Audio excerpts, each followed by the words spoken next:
OG. OG! OG!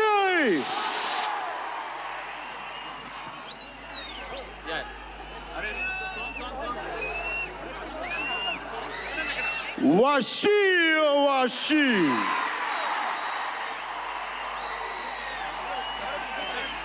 నా లైఫ్లో సుజీత్ చేసిన పని ఏంటంటే ఎప్పుడు ఆడియో ఫంక్షన్స్ ఎప్పుడు ఇలా రాల. ఈ సుజీత్ చేసిన పనులకి సినిమాల్లో కనిపించే కాస్ట్యూమ్ తోటి రావాల్సి వచ్చింది. ఇది ఎంత ఎందుకు మీకోసం. You ready music start. Okay, 1 minute. Taman. Wait. Hold on. Pause. Washi. Check. Okay, Nish. Washi. It's a Japanese haiku. Sujit tana script lo villain తన క్యారెక్టర్కి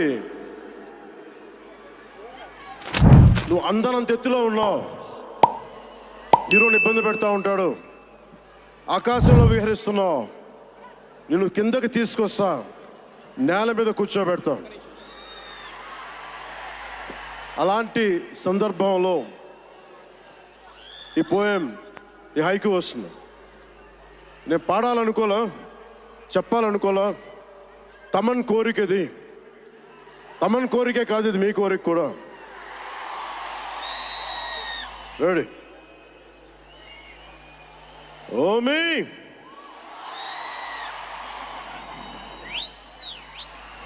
ఓమి అంటే ఉరుములు కూడా. Omi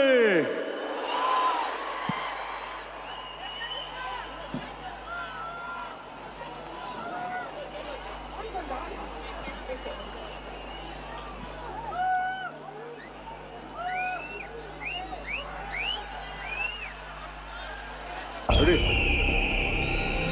Omi, oh my dear Omi.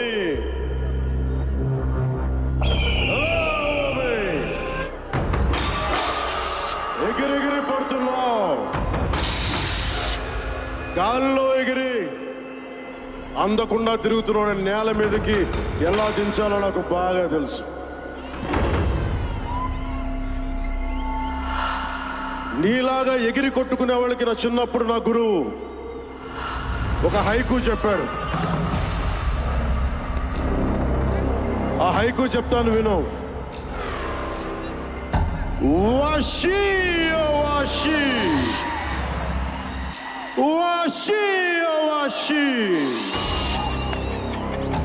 యాసైన వాషియో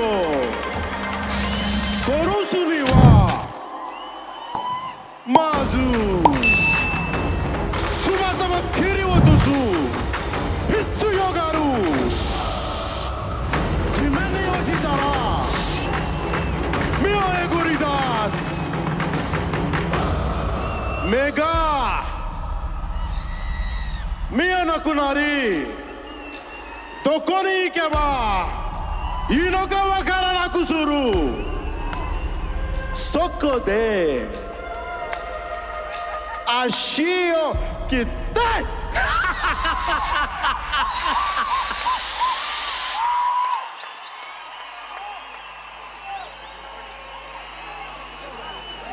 Soshite Yasaina Shinzo Oyegurida Snoda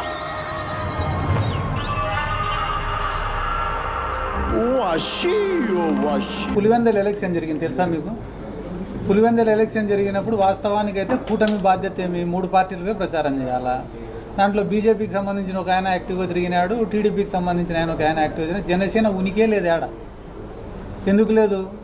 ఈ రాష్ట్రంలో కొన్ని చోట్ల మేము చెప్పిన చోట్ల మాత్రమే మీరు తిరగాలి తప్ప ఎక్కువ చోట్ల మీరు తిరగకూడదు. అటనే మేము చెప్పినప్పుడు మీరు మాట్లాడాలి తక్కువ ఎక్కువ తక్కువ అరసకూడదు అని చెప్పినారు. అస్సలు మేము ఆయనను ఒక్క మాట అనదలుచుకోలే. మాకు fight is between YSR Congress party and కూటమి. ఆ కూటమిలో పవన్ కళ్యాణ్ ఉన్నా, బీజేపీ ఉన్నా, చంద్రబాబు నాయుడు ఉన్నా, లేకుంటే ఇండైరెక్ట్గా వచ్చే కాంగ్రెస్ పార్టీ అధ్యక్షురాలైనా ఎవరైనా కావచ్చు. మేము వీఆర్ వెరీ క్లియర్. మేము సింగిల్గా ఉన్నాం. మా స్టాండ్ ఒకటే. ఈ రాష్ట్ర ప్రజలకు మంచి చేయడం ఒకటే మా స్టాండు. ఈరోజు రాష్ట్రంలో ఎవరైతే కానీ చెప్పుకునేదానికి ఏం లేదనుకుంటున్నారో వాళ్ళే వైఎస్ఆర్ కాంగ్రెస్ పార్టీని విమర్శిస్తున్నారు. పొద్దున ఒంగోలులో పుట్టినా అన్నాడు, నెల్లూరులో పుట్టినా అన్నాడు, కర్నూలులో పుట్టినా అన్నాడు. అది మీరు అడగాల్సింది మమ్మల్ని, ఆయన అడగాలి. ఏం సార్ ఇన్ని చోట్ల పుట్టినావు నువ్వు అని. అది అయిపోయిన తర్వాత ఏమన్నాడు, నేను మా నాయన అసలు మా ఇంట్లో హారతి ఇస్తే సిగరెట్ వెలిగించుకుంటామని ఆయన్నే అన్నాడు. పొద్దున్న లేస్తే మా ఇల్లంతా రామనామమే ఉంటుంది అన్నాడు. ఇప్పుడు అంత ఘోరంగా అబద్ధాలు చెప్తాంటే, ఇప్పుడు నువ్వు ఇందాక నీ కింద మళ్ళీ చెప్పినా, మళ్ళీ నాతో చెప్పిస్తాను. నువ్వు నీ కోరిక అంతే ఏంది, నేనేమన్నా మాట్లాడితే పవన్ కళ్యాణ్ వాళ్ళతో నన్ను తిట్టియాలని. అదే నువ్వు నా మీద పగబట్టినావు, ఆయన పైన పగబట్టినావు. అర్థమైంది. నాయకులుగా మేము మాట్లాడేదానికి మాకు ఎంత బాధ్యత ఉంటుందో, మీడియా వాళ్ళగా మీరు కూడా ఈ ప్రైవేటైజేషన్ అనేది న్యాయమా అన్యాయమా అని చెప్పి మీరు కూడా ఆర్టికల్స్ రాయాల్సిన బాధ్యత మీ పైన కూడా అంతనే ఉంటుంది. న్యాయం ఉంటేనే మాట్లాడమంటున్నాం, అన్యాయం ఉంటే మాకు మద్దతు కూడా పలకద్దనే చెప్తున్నాం కదా. ఎందుకంటే ప్రభుత్వ ఆస్తిని అమ్మేయడం అనేది ఎంతవరకు న్యాయం అనేది మేము